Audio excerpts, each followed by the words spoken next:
now, we have worked with the numbers that are known to us. Now we will work with the numbers that we don't know yet. Hello everyone, welcome back to my channel Learning Maths with Namita. Here on the screen, you see we have two jars, jar A and jar B, right? In jar A, we have 6 candies. And in jar B, we have not counted. We do not know exactly how many candies are there. Now what we are doing, we are adding 5 more candies to each jar. Okay, you get the situation? There are 6 candies in jar A and we are adding 5 more candies to it. There are candies in jar B, but we don't know how many candies are there, but we are adding 5 more candies to jar B as well. How to write this mathematically?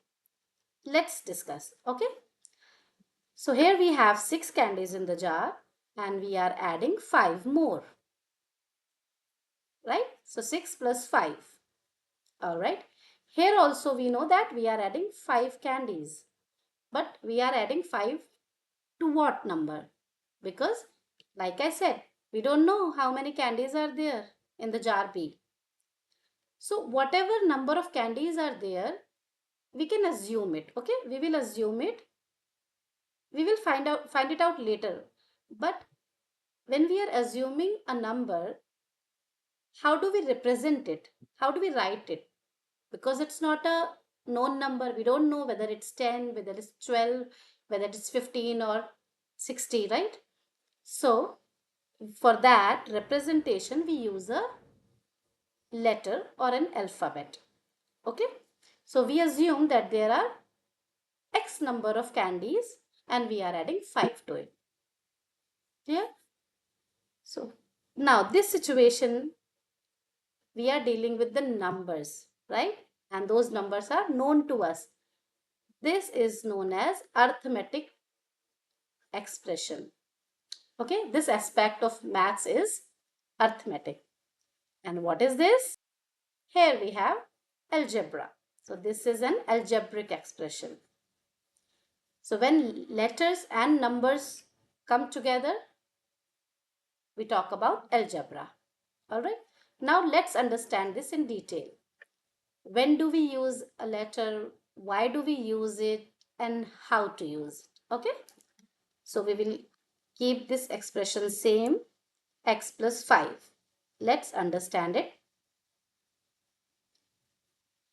Now, it's not necessary that whenever you have to use a letter or alphabet, you use X. You can use A, you can use B, C, P, Q, anything, okay?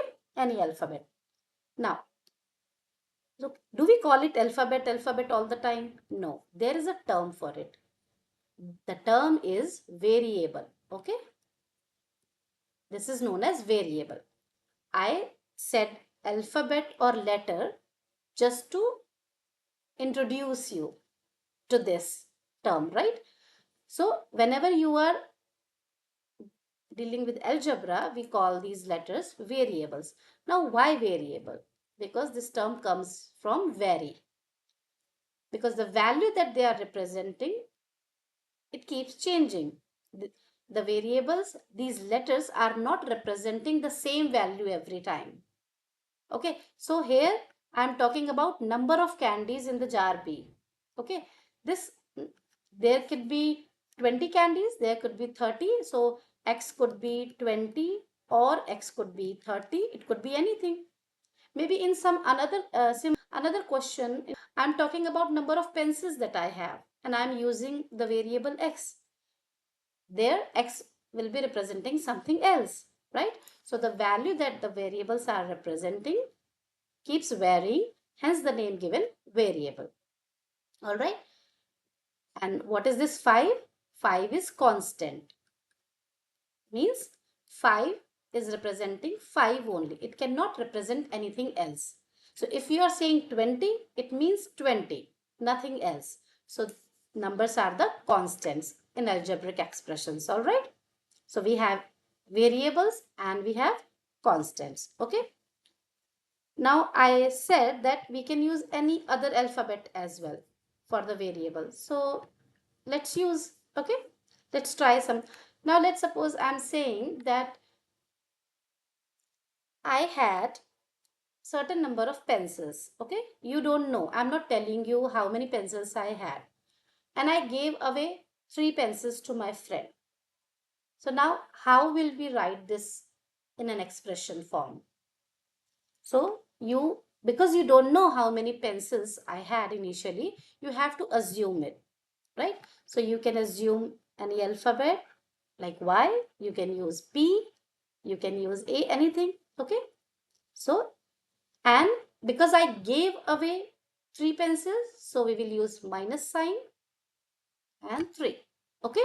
So Y minus 3. Here, Y is the variable and 3 is the constant. Clear? So that's how we write algebraic expressions. Now, there are some other forms also of algebraic expressions. Let me show you some examples. Now, let's suppose I have 7a plus 9. Okay? 7a, 9 is constant, and a is variable. Here y was the variable. Earlier we used x as the variable, right? Like I said, you can use any letter or any alphabet. Now, what about this 7?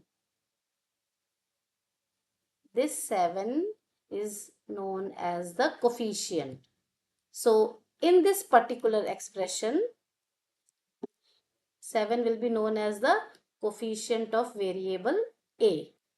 Okay? Why I am saying in this expression? Because 7 is not always the coefficient of a. Okay? Like here, y minus 3. So here the coefficient of y is 1. 1 is coefficient of y. Alright? Because nothing is written here. So so there is 1. Why? Because when you write 7a like this, it means 7 times a. Okay? 7 times a. Which means 7 multiplied by a. Okay? So if you're writing 7 plus a, it means 7 more than a. So whatever value a holds or a is representing, 7 more than that. And here it means 7 times more than the value that a is representing. Okay. So when you see a variable written like this, just y or just a, it means it is multiplied by 1. Because when you multiply anything by 1, it remains the same. Nothing changes, right? So 1 multiplied by y is y. 1 multiplied by a is a. So we write like this. So whenever you see any variable written like this, you know that coefficient is 1 there. Okay? Now, another important thing.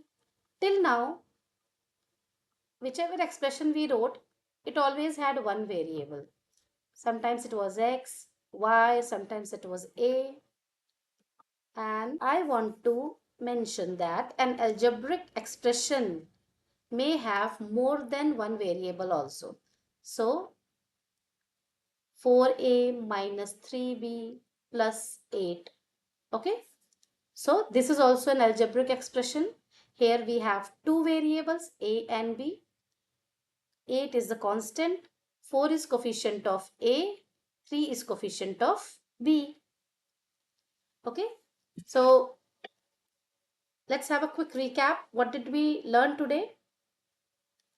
We learned that an algebraic expression has variables.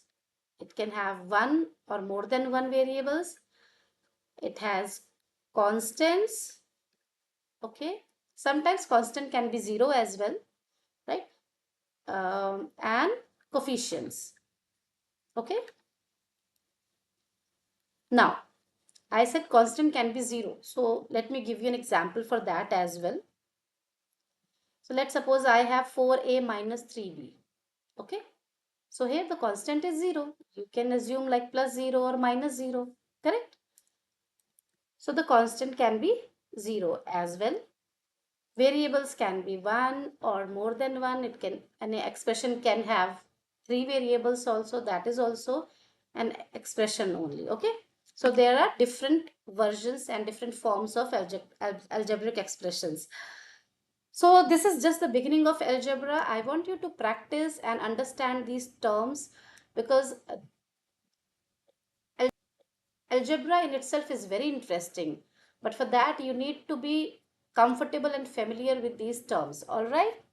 See you in the next video. Till then, I want you to frame some expressions on your own. Observe things around you and try to write expressions. Like I used that I have certain number of pencils. I gave away 2 pencils, right? So I assumed that I had y number of pencils. So I wrote y minus 2, right? In the same way, you can also write some. If you like this video,